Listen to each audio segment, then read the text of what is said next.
हरे कृष्णा। तो आप सभी भक्तों का हार्दिक स्वागत है आज के श्री कृष्ण जन्माष्टमी स्पेशल अवसर पे भगवान कृष्ण के 64 क्वालिटीज के ऊपर जो डिस्कशन चल रहा है। तो हम लोग अभी तक चर्चा किए भगवान के कुछ गुण, for bearing and for giving. भगवान अत्यंत सहनशील हैं और भगवान बड़ी आसानी से माफ कर देते हैं, फॉर गिविंग। इसीलिए ये भगवान गीता में डिक्लेयर भी करते हैं कि अभी तक जो हुआ तो हुआ, आप भूल जाओ। सर्वधर्मान् परित्यज्य मामेकं शरणं व्रज, अहम त्वां सर्व पापेभ्यो मोक्षयिष्यामि मा शुचा। भगवान ये गीता में सबको बोलते हैं कि अभी तक जो भी आपने किया, हाँ, और मेरा शरण नहीं लिए, इस संसार में ही आपने अलग अलग प्रकार के पाप कर्म में अपने आप को लगाए, नो प्रॉब्लम। अब आप मेरी शरण में आ जाइए, मैं आपको सारे पापों से मुक्त कर दूंगा। मतलब भगवान तैयार हैं माफ करने के लिए। ये फॉरगिविंग से रिलेटेड एक और बहुत अच्छा इंसिडेंट आता है।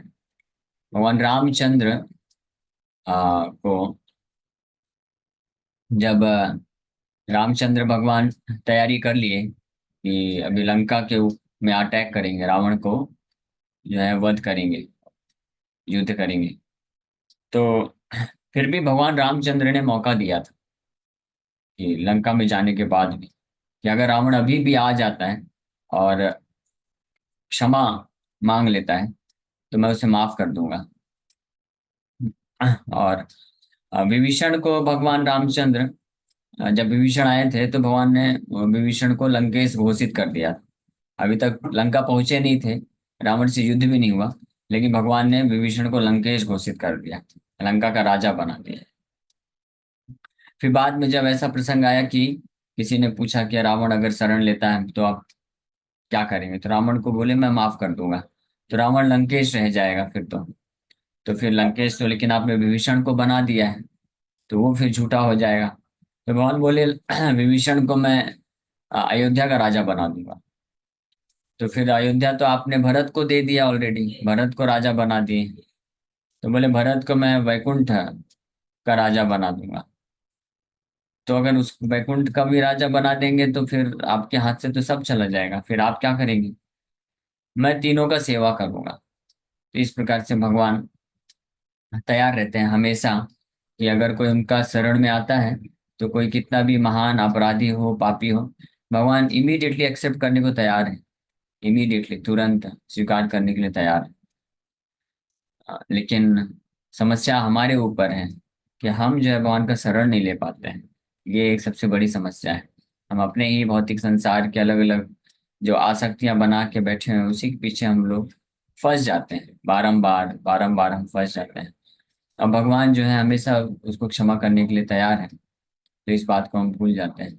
तो ये फॉर गिविंग, भगवान के क्षमा करने का ये एक बहुत ही महान दिव्य गुण है। उसके बाद एक नेक्स्ट क्वालिटी है 26 नंबर, ग्रेव। ग्रेव का मतलब होता है गंभीर। So a person who does not express his mind to everyone or whose mental activity and plan of action are very difficult to understand is called grave। ऐसा व्यक्ति जो अपने मन के हृदय की बात को हर किसी को व्यक्त नहीं करता है, या जिसके मन के कार्य और वो क्या आगे प्लान करने वाला है वो बहुत ही कठिन होते हैं समझ पाना, ऐसे व्यक्ति को ग्रेव बोलते हैं, गंभीर। तो ये जो गंभीरता है, ग्रेव है, ये एक बहुत अच्छा गुण है। ये एक महान गुण माना जाता है, दिव्य गुण है भगवान के अंदर, ये दिव्य गुण है कि हमें अपने मन के बातों को हर किसी को एक्सप्रेस नहीं करना चाहिए, इमीडिएटली प्रकट नहीं कर देना चाहिए। और ना ही हमारे जो प्लान ऑफ एक्शन होते हैं कि हम आगे कैसे कैसे क्या योजना बनाना चाहते हैं, कैसे आगे बढ़ना चाहते हैं, ये किसी को पता नहीं चलना चाहिए। स्पेशली भक्तों के लिए बहुत महत्वपूर्ण है कि भक्त लोग जो अपने भक्ति मार्ग में किस रूप से वो प्रगति करना चाहते हैं, क्या क्या करना चाहते हैं, और भक्ति करने के दौरान किन किन साक्षात्कार को प्राप्त करते हैं, रियलाइजेशंस, या क्या क्या क्या क्या उनको ऑब्स्टेकल्स फेस करना पड़ता है। ये कॉन्फिडेंशियल रखना चाहिए, हर किसी को एक्सप्रेस नहीं करना चाहिए, स्पेशली नॉन डिवोटीज को तो बिल्कुल नहीं बताना चाहिए, चाहे वो नॉन डिवोटी हमारे कितना भी करीबी क्यों ना हो, चाहे वो हमारे सगे संबंधी ही क्यों ना हो। यहाँ तक कि अगर मान लीजिए कोई हस्बैंड वाइफ भी हैं, पति पत्नी है, और उनमें से एक भक्त है और एक भक्त नहीं है, तो जो भौतिक चीजों के बारे में है वो आप हृदय खोल के बात चर्चा बात एक दूसरे से बातचीत कर सकते हैं, हृदय खोल सकते हैं। लेकिन जो भक्ति संबंधित रियलाइजेशंस हैं या भक्ति संबंधित जो कठिनाइयां महसूस होती हैं, वो पति को पत्नी से भी नहीं करना चाहिए अगर पत्नी भक्त नहीं है, और पत्नी को पति से भी नहीं करना चाहिए अगर पति भक्त नहीं है। अगर दोनों भक्त हैं फिर कर सकते हैं चर्चा, और अगर नहीं है तो फिर नहीं करना चाहिए। और ये इतने कॉन्फिडेंशियल चीजें होती हैं कि यहाँ तक कि सभी भक्तों के साथ भी इस कॉन्फिडेंशियल इन इस अपने हृदय की सारी बात को प्रकट नहीं कर देना चाहिए, क्योंकि भक्तों में भी अलग अलग श्रेणी होती है ना, कैटेगरी होती है। अ, 3 कैटेगरी के भक्त बताए गए हैं।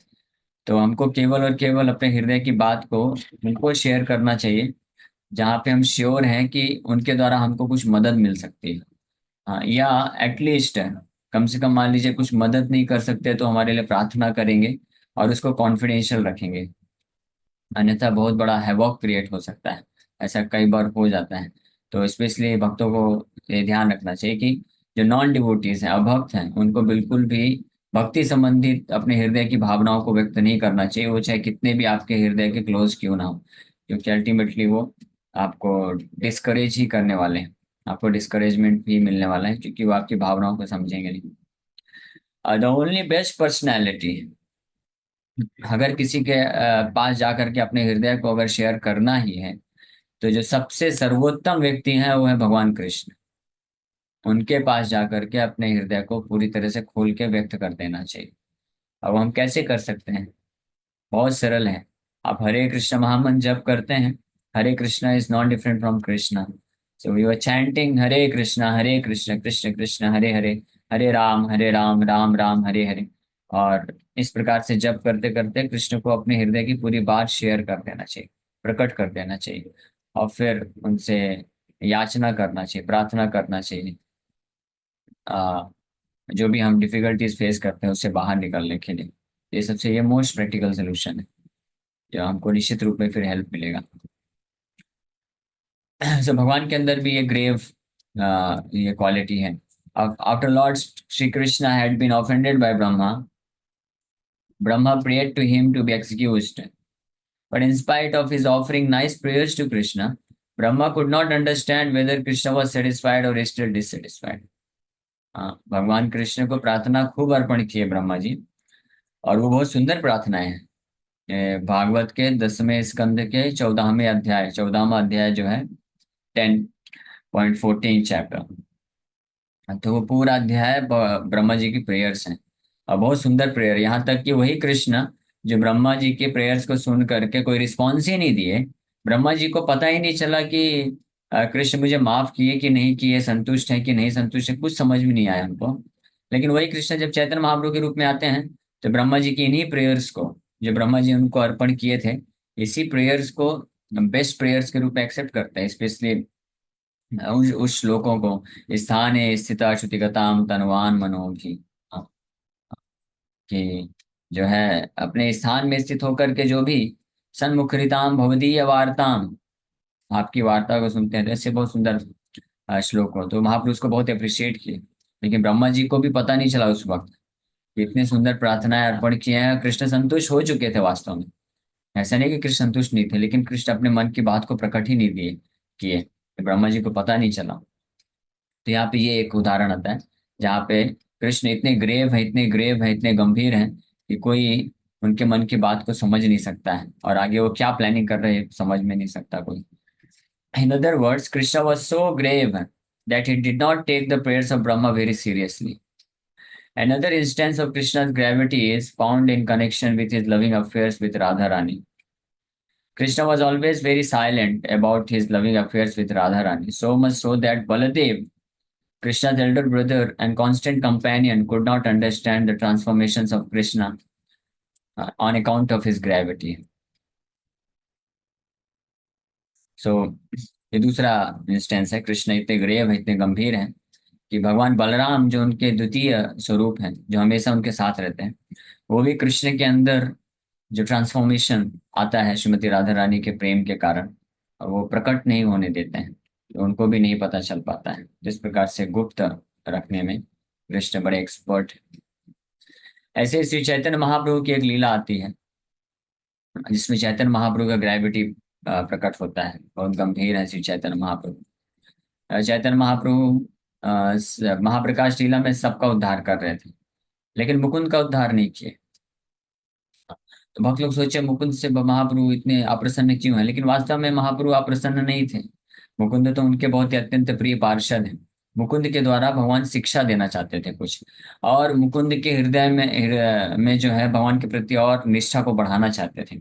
और मुकुंद के ये जो विशेष गुण है कि मुकुंद को भगवान श्री चैतन्य महाप्रभु के शब्दों में पूर्ण विश्वास है, इस बात को प्रकट करना चाहते थे महाप्रभु। तो इसलिए अपेरेंटली बाहर से भगवान ऐसे व्यवहार कर रहे थे कि यहाँ तक कि इतने उनके अंतरंग पार्षद वो भी नहीं समझ पा रहे महाप्रभु ऐसा क्यों कर रहे हैं। दूसरा ऐसा एपिसोड आता है छोटा हरिदास का। तो चैतन्य छोटा हरिदास, दो हरिदास हुए। एक बड़ा हरिदास तो वो हुए जो नामाचार्य हरिदास के नाम से फेमस हुए, 3 लाख नाम जप करते थे, तो ये उनकी कथा नहीं है। ये दूसरे एक और हरिदास हुए जो महाप्रभु के साथ रहते थे, छोटा हरिदास नाम था इनका। तो ये सन्यासी थे, और सन्यासी तो एक बार जो है गोविंद जो श्री चैतन्य महाप्रभु के सर्वेंट हुए, महाप्रभु के लिए कुकिंग करके उनको खिलाते थे। तो गोविंद बोले जाके आप भिक्षा मांग के लाओ राइस। तो छोटा हरिदास गए, भिक्षा मांग के लेके आए, और जब भिक्षा मांग के लेके आए प्रसाद बना दिया गया। महाप्रभु उसको खाए, जैसे टेस्ट करे तुरंत पूछे कौन भिक्षा मांग के लेके आया है। तो गोविंद ने बताया कि छोटा हरिदास गए थे, वो राइस मांग के लेके आए। तो महाप्रभु इमीडिएटली क्रोधित होकर के बोल दिए कि वो छोटे हरिदास को बोलो कि आज के बाद वो मेरा दर्शन नहीं कर सकता है। इमीडिएटली ही बैनिस्ड हिम, उनको तो पूरी तरह से त्याग दिए महाप्रभु। तो सब भक्त लोग आश्चर्यचकित हो गए, ऐसा क्यों कर रहे हैं, ऐसा महाप्रभु क्यों बोल रहे हैं, क्या हो गया। तो सब भक्तों ने पूछा कि ऐसा क्या कर दिया उन्होंने, क्या हो गया। तो महाप्रभु बोले कि वो वैरागी होकर के स्त्री संभाषण करता है, इसलिए ये अपवित्रता है, इसलिए वो मेरे साथ नहीं रह सकता, मेरा दर्शन नहीं कर सकता है। महाप्रभु को पता चल गया, केवल प्रसाद खाने मात्र से समझ गए कि किस चेतना में ये वो राइस भिक्षा मांग के लेके आए थे। और ज्यादा कुछ हुआ नहीं था। छोटा हरिदास ठाकुर बस गए थे, छोटा हरिदास गए थे और एक घर में भिक्षा मांगे, एक माता जी ला करके उनको चावल देती है भिक्षा में, बस दैट्स ऑल, इतना हुआ। और बस इसको देख करके महाप्रभु रिजेक्ट कर दिया उनको। तो कोई भक्त नहीं समझ पाया कि महाप्रभु इतने इतने ज्यादा स्ट्रिक्ट कैसे हो गए और उनको स्वीकार नहीं कर रहे हैं। तो 1-2 साल निकल गया, फिर भी महाप्रभु दर्शन देने के लिए तैयार नहीं छोटा हरिदास ठाकुर को। फिर फाइनली वो छोटा हरिदास ठाकुर जो है त्रिवेणी में जा करके सुसाइड कर लेते हैं, गंगा में जा करके। सुसाइड नहीं बोलेंगे उसको, एक्चुअली में पश्चाताप के कारण पश्चाताप करते हैं और उन शरीर छोड़ देते हैं। महाप्रभु को भक्त लोग बताते हैं कि ऐसा ऐसा हो गया है, तो श्री चैतन्य महाप्रभु बड़े प्रसन्न हो जाते हैं, बोलते हैं वेरी नाइस, बहुत सही किया। फिर भी बहुत लोग नहीं समझ पाए, इतने ग्रेव ऐसे, यानी इतना कॉन्फिडेंट। आप भी कई लोग ना, आप लोग नहीं समझ पाए होंगे, तो अभी समझने का प्रयास भी मत करिएगा। बाद में जब वो लीला आएगा तो और विस्तार से चर्चा करेंगे क्या कारण था महाप्रभु ने ऐसा किया। लेकिन श्री चैतन्य महाप्रभु छोटा हरिदास से पूरी तरह से प्रसन्न थे। वही छोटा हरिदास फिर अपने दिव्य स्वरूप में आकर के डेली श्री चैतन्य महाप्रभु के लिए गाया करते थे, और महाप्रभु समुद्र के किनारे जा करके छोटा हरिदास के द्वारा कीर्तन सुनते थे और उनकी सेवा का स्वीकार करते थे। लेकिन एक आदर्श शिक्षा स्थापित करने के लिए श्री चैतन्य महाप्रभु ने अपने एक नित्य पार्षद जो उनके अत्यंत प्रिय हैं उनको माध्यम बनाया, भगवान श्री चैतन्य महाप्रभु। और उसके बाद से फिर सारे जितने भी चैतन्य महाप्रभु के भक्त थे वो बड़े सचेत हो गए इस मामले में कि अगर कोई वैरागी है, सन्यासी है, तो उसको कितना स्ट्रिक्ट होना चाहिए नियम पालन करने में। तो इस प्रकार से भगवान का ये गुण है, ग्रेविटी, ग्रेव, गंभीर होते हैं। जो भी लीलाएं करते हैं उसमें भगवान क्यों वो कर रहे हैं और क्या उनका आगे का एक्शन, प्लान ऑफ एक्शन होगा, यहाँ तक कि भक्त भी नहीं समझ पाते हैं कई बार। लेकिन भक्तों की विशेषता ये होती है, जब भक्त ही नहीं समझ पाते हैं, भक्तों में भी जो सर्वश्रेष्ठ कैटेगरी के भक्त हैं वो भी नहीं समझ पाते हैं कई बार, तो अभक्तों, जो भक्त नहीं है, उनका तो बात ही क्या करना। इसलिए वो तो भगवान को तो पूरी तरह से गलत ही समझेंगे, इसमें कोई संशय नहीं। इसलिए जब कोई non devotees out of envy, अगर वो कभी कभी भगवान में दोष निकालते हैं, तो इसका मतलब समझना चाहिए कि वो भगवान को बिल्कुल भी समझ नहीं पाए हैं, इसलिए वो उनको दोष दिखता है। क्योंकि भक्त लोग भी नहीं समझ पाते तो वो कैसे समझेंगे। लेकिन भक्तों में और अभक्तों में अंतर क्या होता है कि भक्त लोग भी भगवान के हृदय की बात को, मन की बात को, और भगवान का जो प्लान ऑफ एक्शन होता है, जो करने अब चाहते करते हैं भगवान, वो कई बार नहीं समझ पाते हैं। लेकिन भक्तों की विशेषता क्या होती है, इसके बावजूद भी उनको भगवान पे पूर्ण श्रद्धा होती है, निष्ठा होती है कि भगवान जो भी कर रहे हैं, भले ही बाहरी रूप से कुछ अलग दिख रहा है, लेकिन भगवान निश्चित रूप में इसमें सभी भक्तों का हित छुपा हुआ है। इस विश्वास के साथ भक्त लोग जो है उसको स्वीकार करते हैं, है ना। जैसे माता सीता, भगवान रामचंद्र माता सीता को बोले भी नहीं कि मैं आपको त्यागना चाहता हूँ, केवल जो है बात भी नहीं किए, लक्ष्मण को बोल दिए जा करके इनको आश्रम में छोड़ के आ जाओ, दैट्स ऑल। और लक्ष्मण भी जब छोड़े, वहां पे छोड़ने के बाद बोले कि अब आपको वापस नहीं आना है। आप सोच सकते हैं ना ये कितना मतलब ऐसा होगा। अगर कोई भी स्त्री होगी, वो भी पतिव्रता स्त्री की बात कर रहे हैं, जो पूरी तरह से अपने आप को समर्पित कर चुकी है अपने पति के लिए, और इस प्रकार से अगर पति करेंगे तो स्त्री का श्रद्धा और स्त्री का क्या व्यवहार होगा, आप बस इसमें सोचेंगे तो आप समझ जाएंगे। लेकिन सीता माता का क्या व्यवहार हुआ, वो जब आप जानेंगे तो आप और सीता माता के प्रति जो श्रद्धा है बढ़ जाएगा। माता सीता ने बिल्कुल कंप्लेन नहीं किया, बिल्कुल भी कंप्लेन नहीं किया इस बारे में कि भगवान रामचंद्र ने मुझे क्यों त्याग दिया। और ये भी नहीं बोला उन्होंने कि ठीक है, अगर त्यागना ही था तो कम से कम मुझे बताना तो चाहिए था क्यों त्यागा। ऐसे ही केवल मेरे को जंगल में अकेले छोड़ के चले गए, बिल्कुल कंप्लेन नहीं किया, क्योंकि माता सीता को पूरा विश्वास था कि भगवान राम जो भी कर रहे हैं वो मेरे लिए सबसे हितकर है, मेरे लिए और पूरे राज्य के लिए सबसे बेस्ट है, इसीलिए उन्होंने ऐसा किया। हाँ, लेकिन दुर्भाग्यवश ऐसे लोग होते हैं जो, माता सीता को कोई समस्या नहीं हुआ, लक्ष्मण जी को दुख लगा हृदय में, लेकिन उन्होंने भी कंप्लेन नहीं किया, स्वीकार कर लिया। माता सीता ने कंप्लेन नहीं किया, और वाल्मीकि ऋषि ने कोई कंप्लेन नहीं किया, जिन्होंने पूरा रामायण लिखा, और कोई इतने महान महान ऋषि मुनि किसी ने कंप्लेन नहीं किया। लेकिन आजकल के जो कुछ लोग होते हैं, सो कॉल्ड ऐसे लोग होते हैं, तो वो इस पे भगवान को दोष देते हैं, भगवान को आरोप लगाते हैं। तो ये भी एक प्रसंग होता है कि भगवान के भक्त पूर्ण रूप से समर्पित होते हैं। और इस तरह से अनेकों एपिसोड हैं जिसमें भगवान की ग्रेविटी, श्री चैतन्य महाप्रभु जब जगन्नाथपुरी में थे, तो वहां पे एक महान राजा हुए, राजा प्रताप रुद्र, जो कि शुद्ध वैष्णव हैं, शुद्ध वैष्णव थे। राजा प्रताप रुद्र सार्वभौम भट्टाचार्य के शिष्य थे। सार्वभौम भट्टाचार्य चैतन्य महाप्रभु के बड़े अत्यंत घनिष्ठ पार्षद हुए, उनके भक्त हुए, उनके शिष्य हैं। और वो श्री चैतन्य महाप्रभु से मिलना चाहते थे, बस दर्शन प्राप्त करना चाहते थे। महाप्रभु ने इमीडिएटली रिजेक्ट कर दिया कि नहीं, मैं राजा से नहीं मिल सकता हूँ।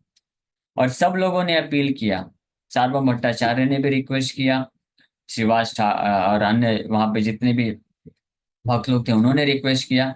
यहाँ तक कि रामानंद राय, रामानंद राय कौन है, रामानंद राय इतने महान भक्त हैं श्री चैतन्य महाप्रभु के, वो तो साक्षात विशाखा सखी के अवतार माने जाते हैं। रामानंद राय श्री चैतन्य महाप्रभु साउथ इंडिया यात्रा में गए थे, सबसे महत्वपूर्ण उनका उद्देश्य था रामानंद राय से मीटिंग करना, ये मुख्य उद्देश्य था। और सेकेंडरी जो एक्सटर्नल रीजन था प्रीचिंग करना, और मेन इंटरनल रीजन था रामानंद राय से मुलाकात करना और उनके संग में रह करके कृष्ण कथा का आस्वादन करना, ये मुख्य कारण था। इतने प्रिय पार्षद थे रामानंद राय। और चैतन्य महाप्रभु रामानंद राय भी प्रताप रुद्र महाराज के राज्य में, उनके अंडर में एक ऑफिसर थे, गवर्नमेंट ऑफिसर थे, जो साउथ में एक राज्य है उसको संभालते थे। प्रताप रुद्र राज्य उनके राजा थे। तो रामानंद राय को ही श्री चैतन्य महाप्रभु ने बोला कि आप जल्दी ये जो है रिजाइन कर दो आपके गवर्नमेंट पोस्ट से, और आप आ जाओ जगन्नाथपुरी में मेरे साथ। और अब मुझे भगवान कृष्ण की कथा को सुनाओ। ये प्रैक्टिकली अगर हम देखें कि एक ही भक्त हैं पूरे चैतन्य महाप्रभु की लीला में जिनको महाप्रभु खुद बोलते हैं कि आप रिजाइन करो और इमीडिएटली मेरे पास आ जाओ। अन्यथा रूप सनातन गोस्वामी रिजाइन करके आना चाहते थे, महाप्रभु मना कर दिए, बोले नहीं नहीं अभी मत आओ, आप समय आने पे कृष्ण आपको जब संकेत देंगे तब आप आ जाना। रघुनाथ दास गोस्वामी तो कई बार छोड़ के भाग गए, फिर भी महाप्रभु रिजेक्ट कर दिए। महाप्रभु बोले नहीं नहीं अभी नहीं, मरकट वैराग मत दिखाओ, अभी आप उधर रहो फिर आना। और रूप सनातन गोस्वामी को वृंदावन भेजने के बाद वो आते थे जगन्नाथपुरी में, तो वापस कुछ समय पश्चात महाप्रभु भेज देते थे, जाओ उधर सेवा है आपका। इस तरह से बंगाल के जितने भी डिवोटीज आते थे रथ यात्रा के टाइम पे, नित्यानंद प्रभु, अद्वैत आचार्य, श्रीवास ठाकुर, ये सब श्री चैतन्य महाप्रभु के प्राण धन थे, जिनके बिना महाप्रभु रह नहीं सकते थे। लेकिन इनको भी वापस भेज देते थे 4 महीने में कि जाओ आप वापस नवद्वीप में। लेकिन रामानंद राय इतने खास, इतने प्रिय हैं, उतने इनके हृदय के इतने करीब हैं कि महाप्रभु खुद बोले कि आप रिजाइन करके तुरंत आओ मेरे पास, मेरे साथ हमेशा आप रहना और कृष्ण कथा का आस्वादन करना। तो इतने प्रिय रामानंद राय। और चैतन्य महाप्रभु अपना आइडेंटिटी को सबसे सबसे छुपा के रखे, लेकिन रामानंद राय के पास अपने आप को छुपा नहीं पाए। रामानंद राय के पास जब कन्वर्सेशन कर रहे हैं गोदावरी तट के में स्थित होकर के, तो कृष्ण कथा सुनते सुनते महाप्रभु इतने भाव विभोर हो गए, फाइनली दो स्वरूप में अपने आप प्रकट हो गया, राधा कृष्ण के रूप में। और रामानंद राय देख करके समझ जाते हैं, अरे आप तो वही हैं, राधा कृष्ण है, राधा कृष्ण के रूप में दर्शन कर दिया, कर लिया रामानंद राय। जबकि महाप्रभु अपने आप को, अपना जो आइडेंटिटी है, नारायण का रूप भी इतनी आसानी से दिखाया नहीं नवद्वीप के भक्तों को। कई सालों के बाद, 18-20 साल हो गए गया से लौटने के बाद, अपना नारायण स्वरूप दिखाते हैं श्रीवास ठाकुर को, नारद मुनि के अवतार हैं जो कि। और जब जगन्नाथपुरी पहुंचते हैं तो सार्वभौम भट्टाचार्य को षडभुज निमाई सुंदर का फॉर्म दिखाते हैं। और वो जो ब्राह्मण आता है गोपाल का उपासक उपासक, जिनको बार बार भोग लगाता है गोपाल को, महाप्रभु निमाई बालक आकर जिसका जूठा खा, मतलब वो खा लेते थे, तो उसको भी भगवान ने कृष्ण का रूप दिखाया। लेकिन केवल रामानंद राय ऐसे भक्त हैं जिनको अपने आप स्वाभाविक रूप से इमीडिएटली राधा कृष्ण के रूप में उनको उनके सामने प्रकट हो गए। यानी ये मोस्ट कॉन्फिडेंशियल है कि महाप्रभु उस राधा कृष्ण के मिलित विग्रह हैं। ये ऐसा दर्शन किसी को आसानी से दिखाया नहीं, लेकिन रामानंद राय को दिखा दिए। तो वो रामानंद राय, और रामानंद राय का प्रशंसा खुद श्री चैतन्य महाप्रभु करते हैं। जब प्रद्युम्न मिश्र आए महाप्रभु के पास, प्रद्युम्न मिश्रा एक बहुत महान ब्राह्मण थे और बहुत शास्त्रों का ज्ञान था, स्ट्रिक्ट ब्राह्मण थे, काफी शुद्ध ब्राह्मण थे। तो मिश्र है, मिश्र मिश्र जो होते हैं वो टाइटल भी उन्हीं लोग को मिलता है जो ब्राह्मणों की कैटेगरी में बहुत श्रेष्ठ होते हैं, उनको मिश्रा का टाइटल दिया जाता है। हाँ, तो जगन्नाथ मिश्रा, श्री चैतन्य महाप्रभु भी निमाई वो भी मिश्र ही थे, जगन्नाथ मिश्र और के पुत्र थे। और यहाँ पे प्रद्युम्न मिश्र आए और बोले कि आप मुझे जो है कृष्ण कथा सुनाइए। तो श्री चैतन्य महाप्रभु बोलते हैं, कृष्ण कथा आमी ना जानी, सबे रामानंद राय जानी, तार मुखे सुनी। हाँ, महाप्रभु बोलते हैं कि मुझे कृष्ण कथा नहीं आता है, और जो भी मुझे आता है वो सब मैंने रामानंद राय से सुना है, इसलिए आप रामानंद राय के पास जाओ और सुनो।